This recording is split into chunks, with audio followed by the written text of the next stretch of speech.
For a long time, I kept thinking to myself like I had a problem. I thought I was procrastinating because I was maybe lazy, or because I lacked consistency, or because I wasn't serious enough, or maybe I just didn't want success badly enough. But recently, I have started asking myself a different question. What if procrastination is not always about laziness? What if procrastination is sometimes just fear wearing a three-piece suit? Welcome back to Unmask with Ladon.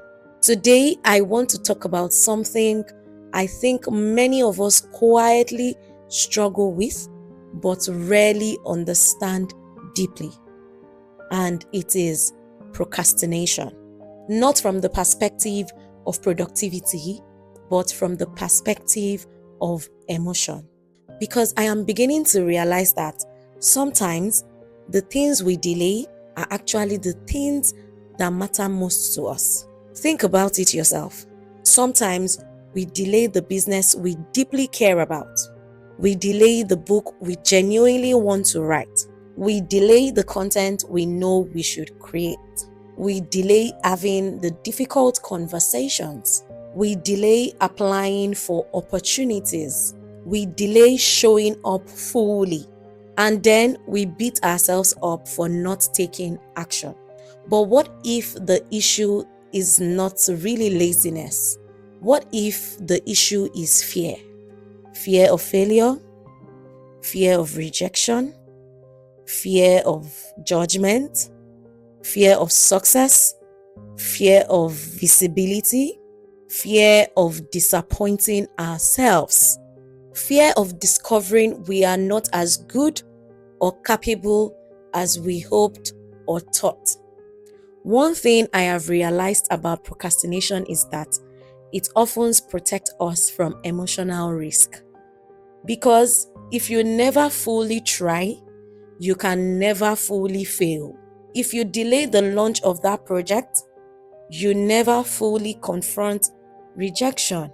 If you avoid posting consistently, guilty as charged, you never have to face the possibility that people may not respond the way you hoped or imagined.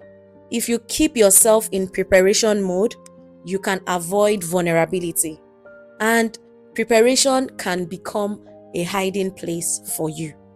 That one hurts me when I realized myself, because sometimes what looks like perfectionism is just self-protection. See, I know what it feels like to have big visions but inconsistent execution, to feel deeply inspired one moment and emotionally exhausted the next, to start strong and suddenly disappear, to overthink every detail, to want things to be meaningful, excellent, impactful, and then become overwhelmed by the pressure of doing it perfectly. And when that cycle repeats long enough, it starts affecting your confidence. You begin to doubt your ability to follow through. You stop trusting your own momentum. You become afraid of your own inconsistency, because unfinished dreams create emotional weight. And one thing I have learned about fear is that it rarely announces itself honestly. Fear rarely says, I am afraid. Instead, it says, I will do it tomorrow. It says, I need more clarity first. It says, I am still planning. It says, I need better equipment. It says, I need better ambience. It says, maybe I am not fully ready yet.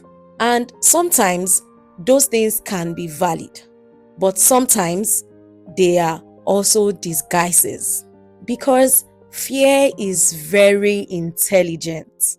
I tell you, fear knows that if it can delay you long enough, eventually discouragement will finish the job. And I think many people underestimate how emotionally vulnerable it is to truly pursue your purpose. Because once you genuinely try, the results will become personal. Now, your efforts become visible. Your dreams become exposed. Now, your work can be evaluated. Now, people can form opinions of you, and visibility feels dangerous when your identity is still tied to performance. That is something I am still learning myself. How to separate my worth from outcomes. How to show up without attaching my identity to applause. How to create without constantly measuring whether I am winning. And one of the biggest lies procrastination tells us is this: you work better under pressure. Maybe sometimes it's true, but more often than not, what we call working under pressure is simply panic overriding fear temporarily. And living that way can be exhausting.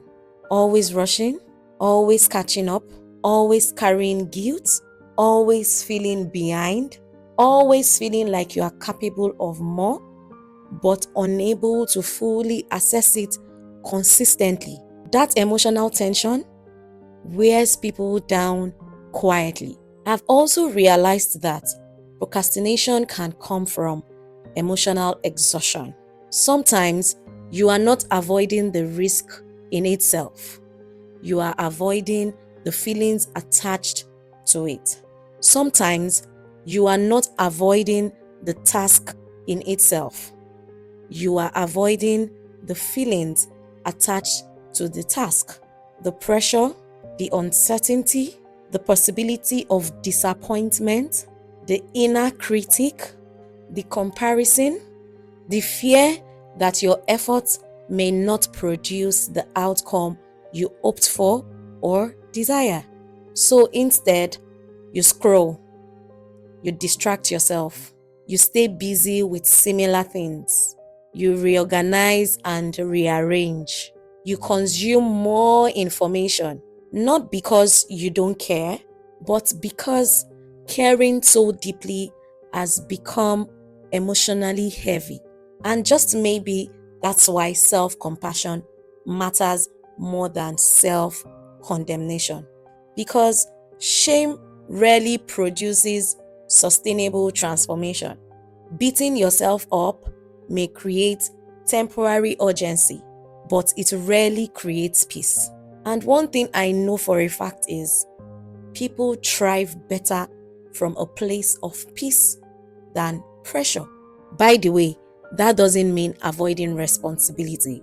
It just means understanding yourself honestly. It means asking, what am I actually afraid of? Is it people? Is it their opinions? Is it their woos or their boos? What exactly? Because once you identify the fear beneath the procrastination, you can fully address the real issue. For me, one of my deepest fears has been the fear of failing publicly. The fear of showing up consistently and still not seeing the results I hoped for or I desire. The fear of giving my all and wondering whether it will be enough. I never thought I could live with that fear. And maybe some of you understand that feeling too. But here is what I am learning lately.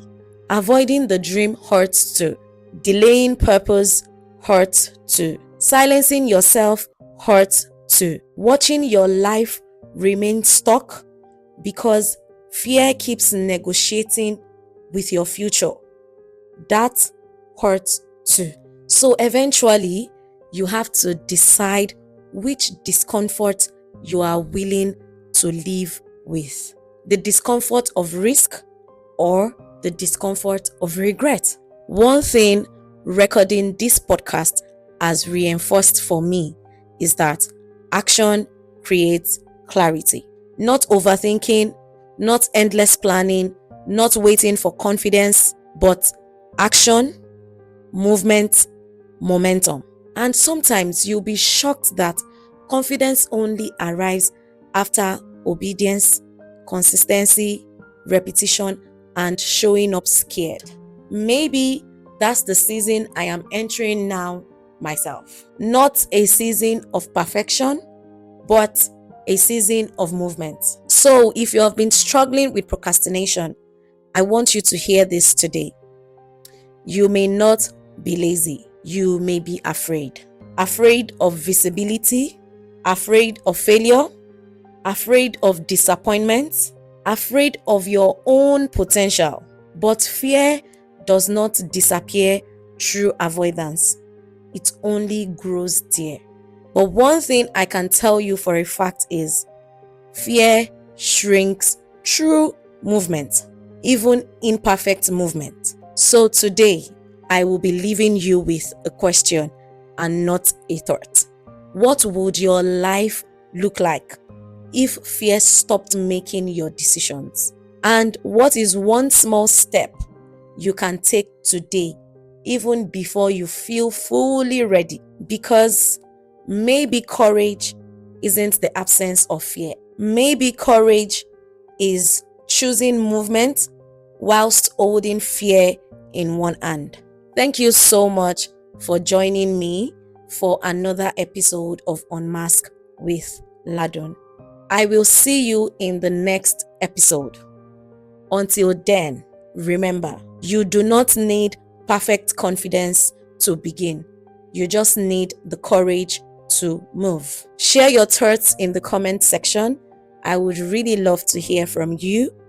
Like, subscribe, and share with others. Bye for now. Toodles.